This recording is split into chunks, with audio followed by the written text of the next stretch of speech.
அம்மாவுடைய அரசு ஒரே நேரத்தில் 5 லட்சம் பேருக்கு முதியோர் உதவித்தொகை வழங்கப்படும் என்ற அறிவிப்பு கொடுத்து அந்த முதியோர்களை வாழ வைத்த அரசாங்கம் அதிமுக அரசாங்கம். அதே போல இன்றைக்கு டிஆர்பி தொழில்துறை மந்திரி டிஆர்பி ராஜா பேசுறார். இன்றைக்கு அனைத்து இந்திய அண்ணா திராவிட முன்னேற்ற கழக ஆட்சியில் தொழில் வளம் பெருகிது, படித்த இளைஞர்களுக்கு வேலை வாய்ப்பு கொடுத்தது. மாண்புமிகு அம்மா 2015ஆம் ஆண்டு தொழில் முதலீட்டு மாநாட்டை சென்னையில் நடத்தினாங்க. சுமார் 2,42,000 கோடி தொழில் முதலீட்டு ஈர்க்கப்பட்டு 98 புரிந்துணர்வு ஒப்பந்தங்கள் போட்டு அதை நடைமுறைப்படுத்தினாங்க. அம்மாவுடைய அரசு 2019 ஜனவரி மாதம் சென்னையில் தொழில் முதலீட்டார் மாநாட்டை நடத்தினோம். 3,05,000 கோடி தொழில் முதலீட்டை ஈர்த்தோம். சுமார் 304 தொழிற்சாலை வருவதற்கு புரிந்துணர்வு ஒப்பந்தம் போட்டோம்.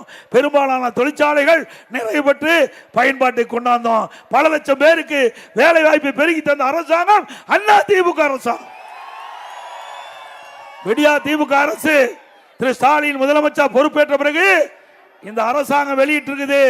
அதுவும் திரு ஸ்டாலின் அவர்கள் அண்மையில் ஜெர்மன் நாட்டுக்கு பயணம் போகும்போது வெளிநாட்டுக்கு செல்கின்ற பொழுது விமான நிலையத்தில் பேட்டி கொடுத்தார். அதுல திராவிட முன்னேற்ற கழகம் ஆட்சி பொறுப்பேற்று இந்த 52 மாத காலத்தில் 922 புரிந்துணர்வு ஒப்பந்தங்கள் போடப்பட்டிருக்கல. 10 லட்சம் கோடி தொழில் முதலீட்டு ஈர்க்கப்பட்டன. அதுல 32 லட்சம் வேலை வாய்ப்பு கிடைக்கும். இன்று வரை அவர் வெளிநாடு செல்கின்ற வரை 77% புரிந்துணர்வு ஒப்பந்தங்கள் நிறைவேற்றப்பட்டதாக ஒரு தகவலை சொன்னார். ஆனா 32 லட்சம் பேர் 77%, 25 லட்சம் பேர் கிடைச்சிருக்கணும். கிருஷ்ணராயபுரத்தில் வேலை கிடைச்சதா? அப்படின்னா பொய்யா தானே வெளியிட்டிருக்காரு. ஆக வேண்டுமென்றே திட்டமிட்டு மக்களை குழப்பி இளைஞர்களை குழப்பி படித்த இளைஞர்களுக்கு வேலை வாய்ப்பு கிடைக்க வேண்டும் என்று அதிமுக ஆட்சியில் தொழில் முதலீட்டு ஈர்க்கப்பட்டு அதையெல்லாம் நடைமுறைப்படுத்தணும். ஆனா விடியா திமுக அரசு வேண்டுமென்றே திட்டமிட்டு மக்களை குழப்பி தொழில் முதலீட்டை ஈர்ப்பதற்கு பதிலாக தொழில் முதலீடு செய்ய வெளிநாடு போனார் இன்றைய முதலமைச்சர். ஆக 25 லட்சம் பேருக்கு வேலை கிடைத்திருக்க வேணும். ஆனா அவர் சொன்ன மாதிரி இந்த கரூர் மாவட்டம் இல்ல, தமிழ்நாட்டிலேயே எந்த பகுதியிலும் வேலை கிடைக்கல, முழுமையா வேலை கிடைக்கல. அவர் சொன்ன தகவல் தவறான தகவல், பொய்யான தகவல். இளைஞர்களை மாணவர்களை ஏமாற்றிய முதலமைச்சருக்கு தகுந்த பாடம் புகட்டுவீர்களா? இதுக்கு மக்களுடைய சார்பா, நம்முடைய இளைஞர்கள் சார்பா, படித்து பட்டம் பெற்று வேலை இல்லாமல் இருக்கின்ற இளைஞர்களுடைய கோரிக்கையின் அடிப்படையில் இந்த அரசாங்கத்தில் வெள்ளை அறிக்கை கேட்டேன். நீங்க எத்தனை புரிந்துணர்வு ஒப்பந்தம் போட்டீங்க, எத்தனை லட்சம் முதலீட்டு ஈர்க்கிட்டீங்க, எவ்வளவு தொழில் தமிழ்நாட்டுக்கு வந்திருக்குது, இப்பொழுது எந்தெந்த தொழில் நடைபெற்று கொண்டிருக்கிறது, எந்தெந்த தொழில் இன்றைக்கு அது தொடங்கப்பட்டிருக்கு கேட்டா அதுக்கு வெள்ளை அறிக்கை கொடுக்கணும்னா வெள்ளை பேப்பர் எடுத்து காட்டுறார். எது வெள்ளை பேப்பர் எடுத்து இப்படி காட்டி இதுதான் வெள்ளை அறிக்கை. எங்களுக்கு பேச தெரியாதா? டிஆர்பி ராஜா அவர்களே, உங்களுக்கு டாடா காட்டிடுவாங்க. 2026 டாடா காட்டிடுவாங்க.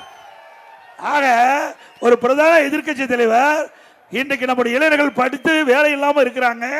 அவருடைய கோரிக்கையின் அடிப்படையில் நீங்கள் புரிந்துணர்வு ஒப்பந்தம் போட்டு எத்தனை புரிந்துணர்வு ஒப்பந்தம் நடைமுறைக்கு வந்திருக்குது என்று கேட்டா இதுதான் வெள்ளை அறிக்கை என்று கிண்டலா பேசுறீங்க. ஆமா உண்மைதான். ஏன்னா ஒண்ணுமே செய்யல, அதனால வெற்றி பேப்பரை காட்டிட்டீங்க.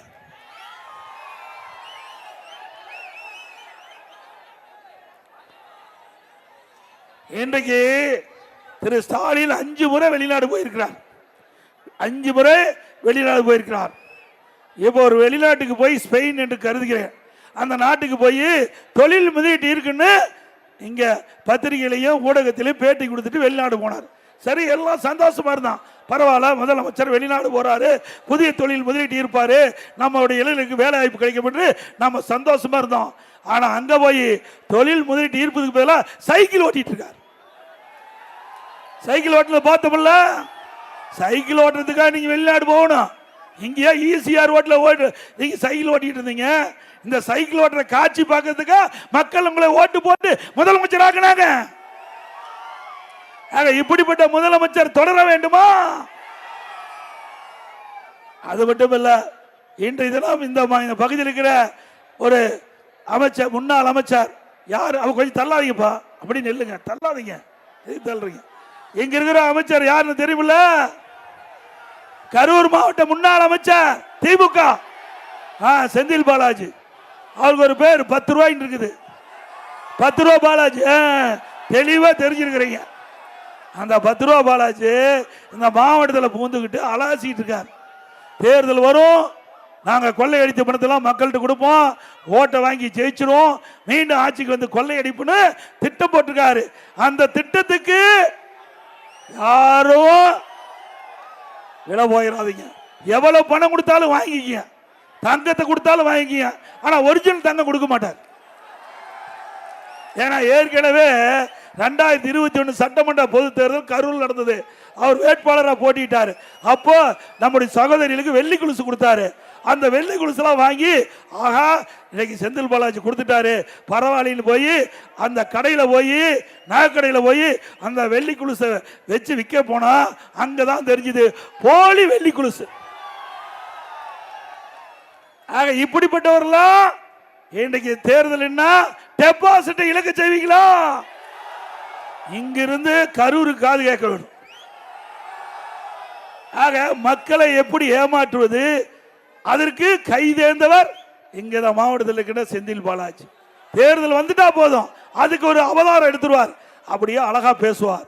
அப்படியே அழகா பேசி மக்களை ஏமாற்றி மக்களுடைய வாக்குகளை பெற்ற பிறகு அப்படியே அந்த பெல்ட் அடிச்சு அவர் கொள்ளையடிக்க ஆரம்பிச்சிருவார். இன்றைக்கு பல வழக்குகள் இன்றைக்கு பதிவாகிருக்குது.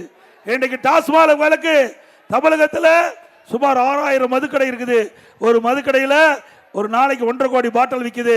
ஒரு பாட்டிலுக்கு 10 ரூபா அதிகமாக டாஸ்மாக் கடையில் வாங்குறாங்க. உண்மைதானே?